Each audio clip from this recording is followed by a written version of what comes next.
नमस्कार, मैं Brajesh Rajput talk time में आपका स्वागत करता हूं। टॉक टाइम में हम आपकी मुलाकात करवाते हैं देश प्रदेश की चर्चित हस्ती से। तो आज हमारे साथ स्टूडियो में हैं राजा बाबू सिंह साहब, 1994 बैच के आईपीएस ऑफिसर हैं और इस समय मध्य प्रदेश पुलिस के हम कहें कि सबसे चर्चित पुलिस ऑफिसर हैं। तो मुझे लगता है अतिशयोक्ति नहीं होगी सर। Thank you. आप सर हर कुछ दिन में चर्चा में बने रहते हैं, ऐसा जी क्या है? देखिए, ठीक है, मेरा काम करने का तरीका है, पर्सनालिटी हो सकती है।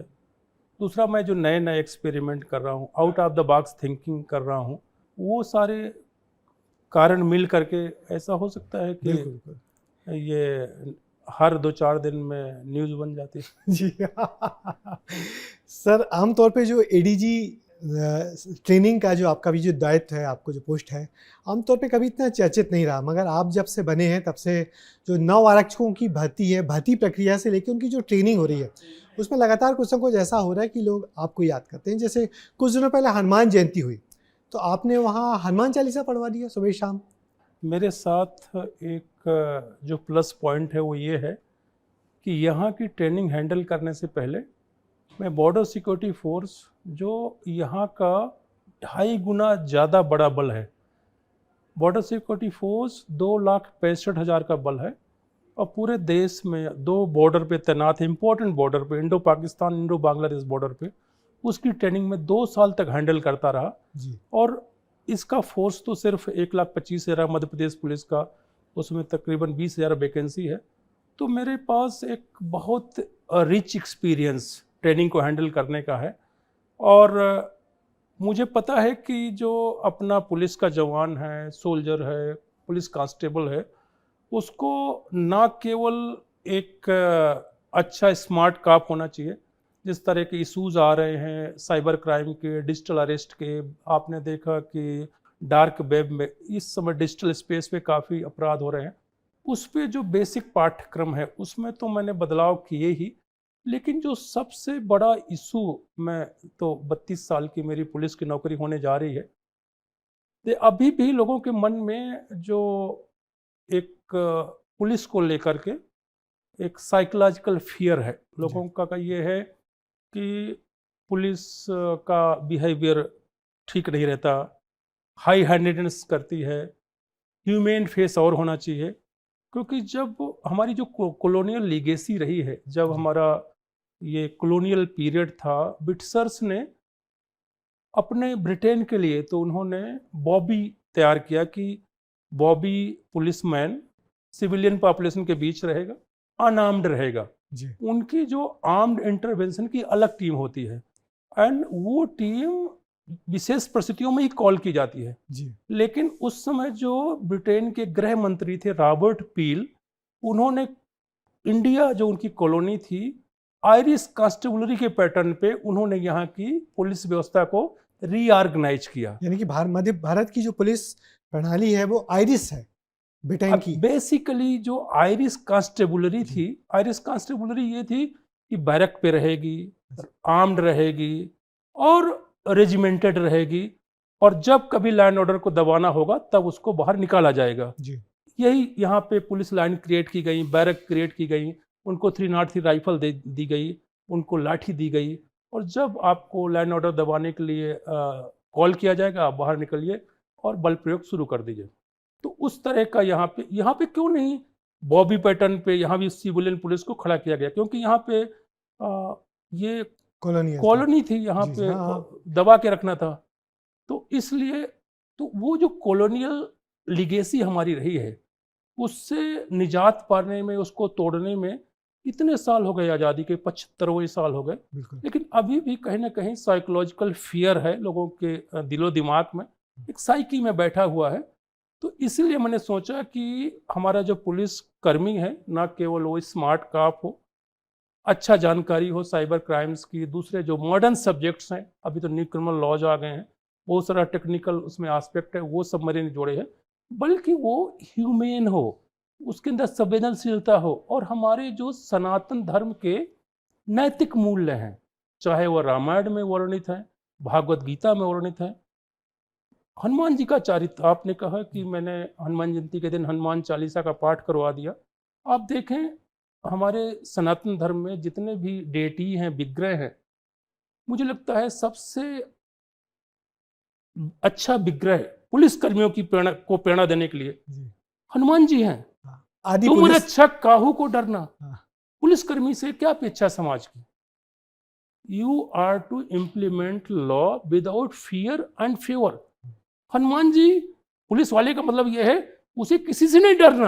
हाँ, और कुमति निवार सुमति के संगी, हनुमान जी ही विग्रह ऐसे हैं जिनके बारे में यह है वो कुमति से, गलत रास्ते से अलग हटाते हैं लोगों को, सुमति में लगाते हैं। सुमति वाला। पुलिस वाले से तो यही अपेक्षा समाज की कि लोगों को सुमति के रास्ते पे ले जाएगा। आप देखें जो बाल अपराधी हैं या दूसरे जो अपने बड़े उस तरह के ग्रुप हैं जिसके बारे में हमें बहुत अलग तरह की पोलिसिंग करना होता है, पुलिस वालों से क्या अपेक्षा है?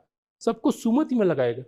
तो मैंने सोचा कि ये जो हमारे सनातन संस्कृति रही है और उसमें जो हमारी समृद्ध संस्कृति रही है, तो प्रेरणा हम वहीं से लेंगे। इसलिए मैंने जब भी एक कॉन्टेक्स्ट ऐसा आया था, मैंने कहा भगवान राम 14 वर्ष तक वनवास में रहे और उन्होंने वहाँ रावण को मारा, एक आदर्श स्थापित किया। आप तो 9 महीने की ट्रेनिंग के लिए हैं और आप उसमें पीटीएस चेंज की मांग करें। उस समय मैंने रामायण का उदाहरण दिया था। मैंने कहा कि श्रीमद् भागवत गीता जिसमें 18 अध्याय और 700 श्लोक हैं, ऐतिहासिक काल से जाने हजारों सालों से मानवता का पथ प्रदर्शन करती रही। रोज शाम को आप एक चैप्टर भागवत गीता का अध्ययन करते हैं लोग। मैंने कहा पंचतंत्र की कहानियाँ, नीति शतक की कहानियाँ सोने से पहले पढ़ें, वो मैंने शुरू कराया।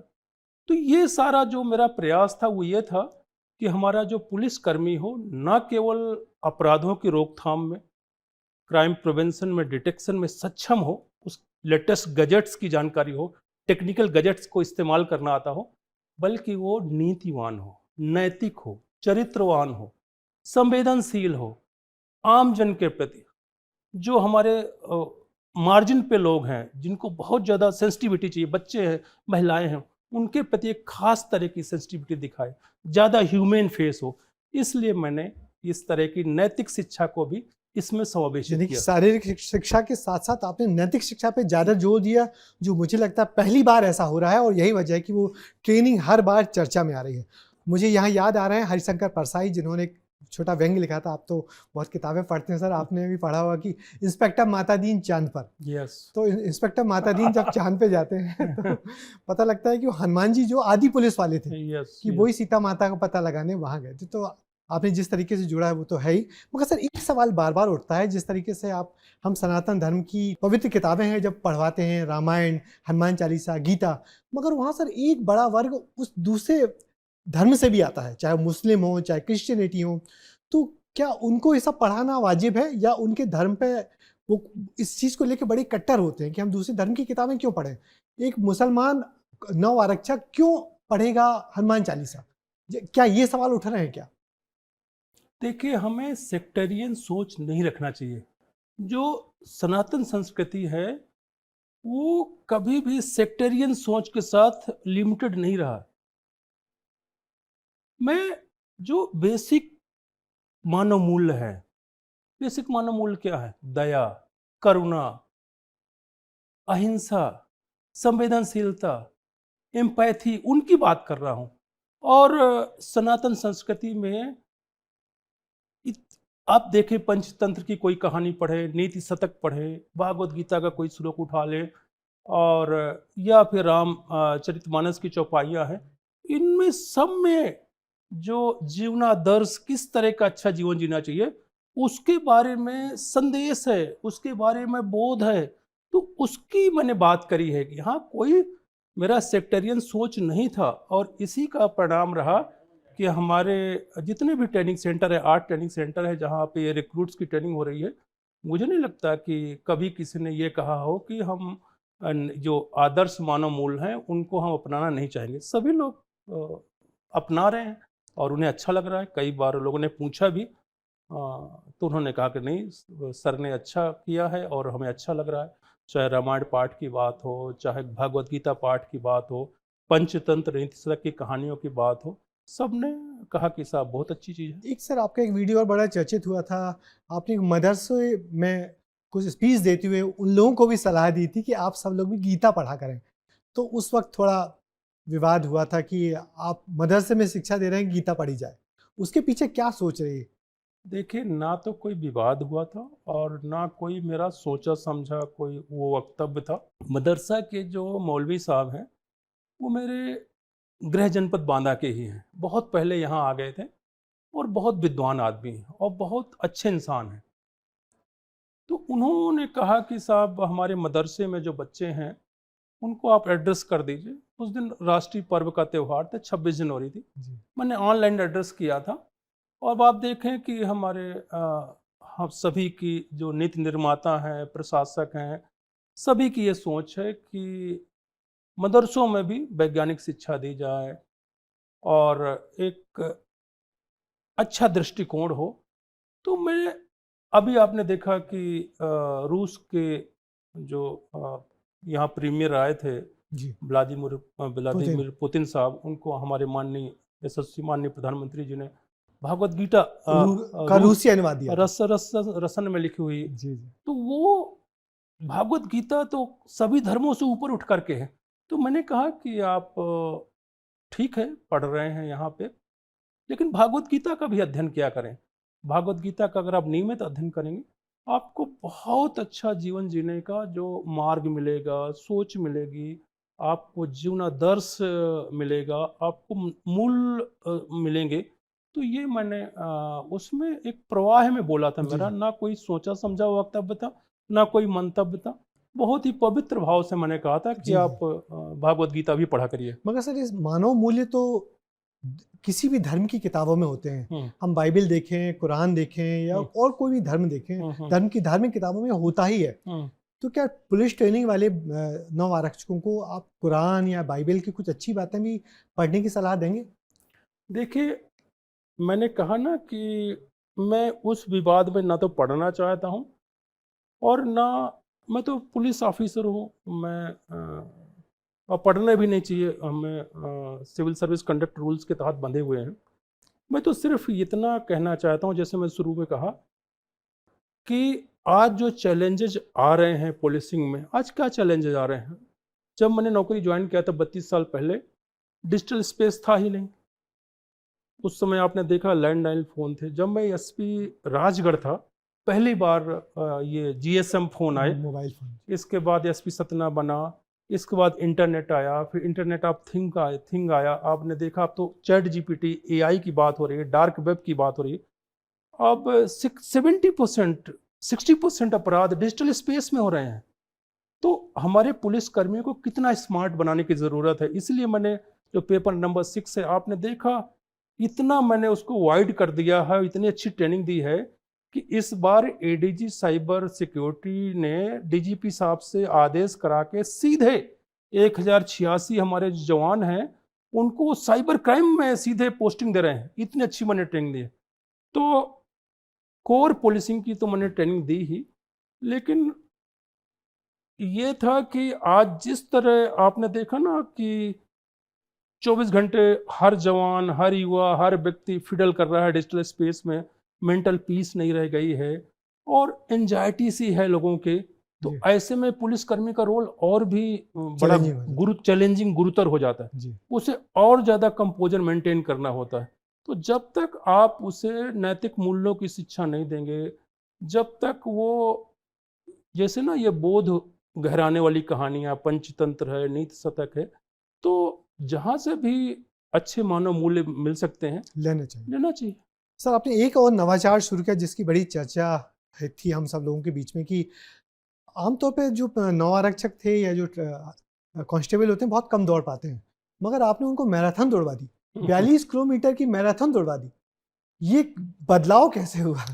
देखिए, हमारा जो कांस्टेबल का बेसिक ट्रेनिंग का सिलेबस है, उसमें सिर्फ 5 किलोमीटर की रन दौड़ने का प्रावधान है और 5 किलोमीटर ही दौड़ाते रहें। कभी किसी ने ये नहीं सोचा था कि इनके अंदर जो पोटेंशियल है, उसको इतना निखारा जा सकता है कि इनको मैराथन दौड़ाया जा सकता है। मैंने धीरे-धीरे शुरुआत करी, कई लोग तो बहुत कमज़ोर थे, पहले मैंने उनको बैम्बू एक्सरसाइज कराया, फिर जब उनकी थोड़ी स्ट्रेंथ आनी शुरू हुई, तो मैंने फिर 5 किलोमीटर, 11 किलोमीटर, फिर मैंने हाफ मैराथन 21 किलोमीटर 2-3 बार दौड़ाया और लास्ट में सभी पुलिस ट्रेनिंग स्कूल के बच्चे 42 किलोमीटर की फुल मैराथन दौड़ गए और रिकॉर्ड कायम किया। मध्य प्रदेश पुलिस की ट्रेनिंग के इतिहास में पहली बार रिक्रूट्स को फुल मैराथन दौड़ाया गया और लड़कों ने न केवल कॉन्फिडेंस के साथ दौड़ा बल्कि कई ने कॉम्पिटिटिव टाइम जो 3.5 घंटे या उससे कम टाइम है वो निकाला। बहुत बढ़िया। तो हमारे रिक्रूट्स, हमारे जो युवा हैं मध्य प्रदेश के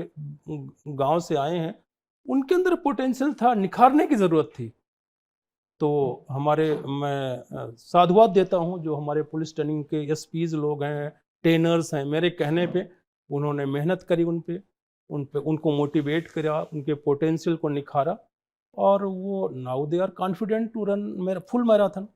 तो सर क्या माने कि इस बार जो कांस्टेबल्स को आपने ट्रेनिंग दी है नए तरीके से, नैतिक नैतिक मूल्यों की, फिजिकल एक्सरसाइज, तमाम चीज़ों की, तो वो कितने बदले हुए कांस्टेबल बाहर आएंगे, कितने बदले होंगे प्रीवियस से? देखिए, मैंने एक नया पैराडाइम शिफ्ट कर दिया है ट्रेनिंग में, नया सिस्टम खड़ा कर दिया है और अब ज़रूरत इस बात की है कि जितने मेरे सुधार हैं ये संस्थागत रूप ले लें, ओके। इंस्टीट्यूशनलाइज हो जाएं और अगले 3 4 5 बैच कम से कम इसी जो है, जो इम्प्रूव्ड सिलेबस है, इम्प्रूव्ड ट्रेनिंग मेथोडोलॉजीज है, उस पर निकलें।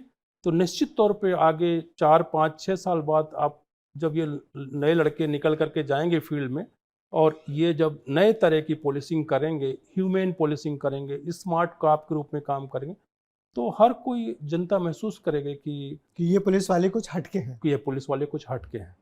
सर एक और आपका प्रोफाइल में ये बात भी है कि आपने आईटीबीपी में भी काम किया है, बीएसएफ में भी बड़ी पोस्टों पे काम किया है, जम्मू कश्मीर में रहे हैं, यहाँ असम मिजोरम तरफ भी आप रहे हैं, तो इतना तो आपका अनुभव है ही। मगर आपने मध्य प्रदेश में बालाघाट में भी आईजी रहे हैं, और बालाघाट उस दौर में जब आप आईजी थे, भले आपका टेन्योर छोटा था, मगर तब नक्सल प्रभावित सबसे प्रमुख जिला था मध्य प्रदेश का वो। और आज नक्सलवाद खत्म हो गया है, हमारे केंद्रीय मंत्री ने दावा किया, मुख्यमंत्री ने दावा किया। तो आप जब वहाँ थे तो क्या माहौल था, और तब क्या आपने कल्पना की थी कि एक दिन ये खत्म हो जाएगा?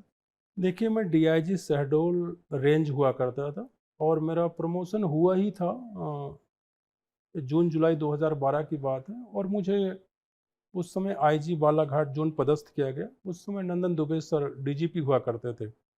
उन्होंने कहा कि आप सेंट्रल डेपुटेशन मत जाइए, यहीं रहिए। मैंने कहा सर मुझे गवर्नमेंट ऑफ इंडिया में भी काम करना है और मुझे जाने दीजिए। तो वहाँ मैं ज़्यादा समय नहीं रह पाया था, तो मुझे ज़्यादा गहराई नहीं है नक्सल ऑपरेशंस को डील करने की। लेकिन हाँ, उस समय एडीजी इंट श्री विवेक जौहरी थे। उन्होंने कहा कि राजा बाबू, अगर मान लो बालाघाट पुलिस लाइन में कभी नक्सली अटैक कर दें तो उसके लिए कंटीजेंसी सिक्योरिटी प्लान क्या होगा। तो मैंने बहुत स्टडी करके पूरे पुलिस लाइन बालाघाट का कंटीजेंसी प्लान सिक्योरिटी का उस समय एडीजी इंट को पेश किया था। उन्होंने उसकी तारीफ भी की थी। और देखिए क्या है ना कि नो डाउट हम हमारे जो माननीय केंद्रीय गृह मंत्री साहब हैं, उनका निर्देशन, उनकी लगातार मॉनिटरिंग और उनका सपोर्ट, मैं चूँकि जब मैं बीएसएफ में था, बीएसएफ से भी बहुत सारी बटालियंस छत्तीसगढ़ और उड़ीसा में नक्सल ऑपरेशन में लगी हुई हैं और आईटीबीपी में हर सीएपीएफ ने कंट्रीब्यूट कर रखा है। सीआरपीएफ तो है ही, कोबरा उनका। तो माननीय गृह मंत्री जी का जिस तरह का सपोर्ट रहा है, निश्चित तौर पे वो बहुत बड़ा कारक है, जिम्मेदार है। लेकिन एक वायलेंस फटीग भी एक वर्ड होता है, जैसे मैं कश्मीर में रहा, मैंने देखा वायलेंस फटीग भी एक चीज़ होती है। तो निश्चित तौर पे बहुत सारे कारक जिम्मेदार हैं और सुरक्षा बलों ने बहुत अच्छा काम किया और आज नक्सलवाद मुक्त हो गया है पूरा हमारा जो नक्सलवाद ये प्रभावित क्षेत्र थे।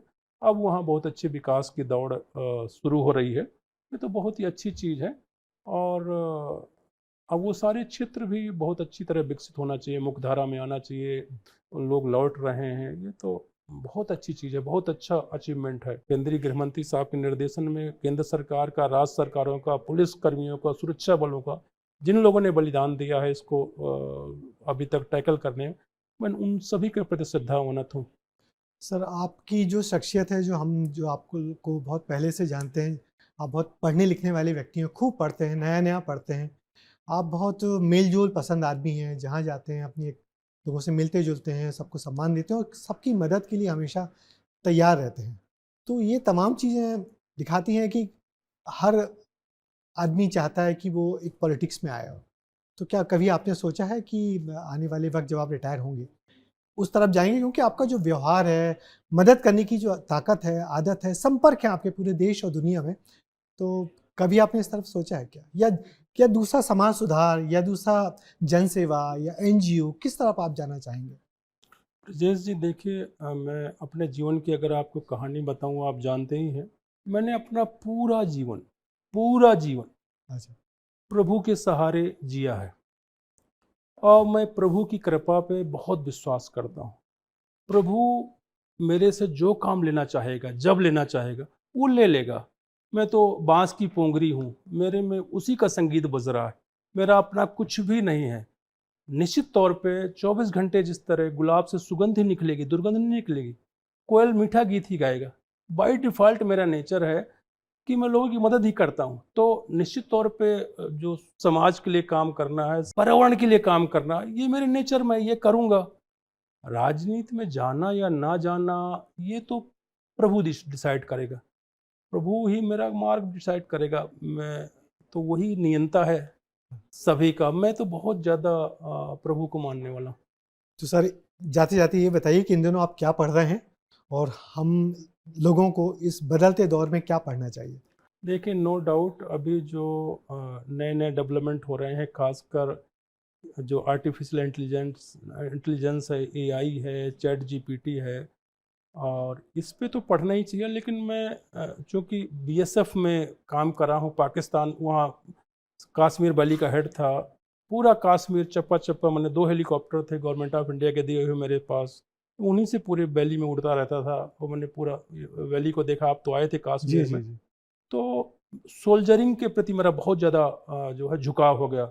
लोगों को विश्वास नहीं हुआ जब कश्मीर में जिस तरह मैं जाता था, लाइन ऑफ कंट्रोल के विदिन 1 किलोमीटर लैंड करने का सबसे ज़्यादा record as IG BSF Kashmir सिर्फ मेरा है। जी। आप पता कर लीजिए, डीजीएमओ को जितने इंडेंट हाँ, एज हाँ। आईजी बीएसएफ कश्मीर मैंने भेजे हैं एलओसी के विदिन 1 किलोमीटर लैंड करने के, आज तक कभी किसी आईजी बीएसएफ कश्मीर ने नहीं भेजा। तो मेरा सोल्जरिंग के प्रति बहुत ज़्यादा आकर्षण है। तो अभी मैं अमेरिकन रिवॉल्यूशन पे काफ़ी पढ़ रहा हूँ। वैली फॉर्ज करके एक 1777 में जो commander in chief revolutionary 13 state की जो जी, जी। रिवॉल्यूशनरी फोर्स बनी थी, बाद में जो पहले प्रेसिडेंट बने अमेरिकन, जॉर्ज वाशिंगटन, वो कमांडर इन चीफ थे। वैली फॉर्ज में उन्होंने 1777 के विंटर में उन्होंने बिवॉकिंग की थी। फिलाडेल्फिया जो है वो ब्रिटेन वहाँ कॉलोनी थी वो अमेरिका। ब्रिटेन कॉलोनी थी तो अमेरिका। वो जनरल हावे वहाँ पे बिलेटेड थे और ये जो है वैली फॉर्ज में थे। तो किस तरह उस सेना ने पूरा विंटर निकाला था। बहुत ज़बरदस्त इंटरेस्टिंग बुक है वैली फॉर्ज। वेरी वो पढ़ रहा था।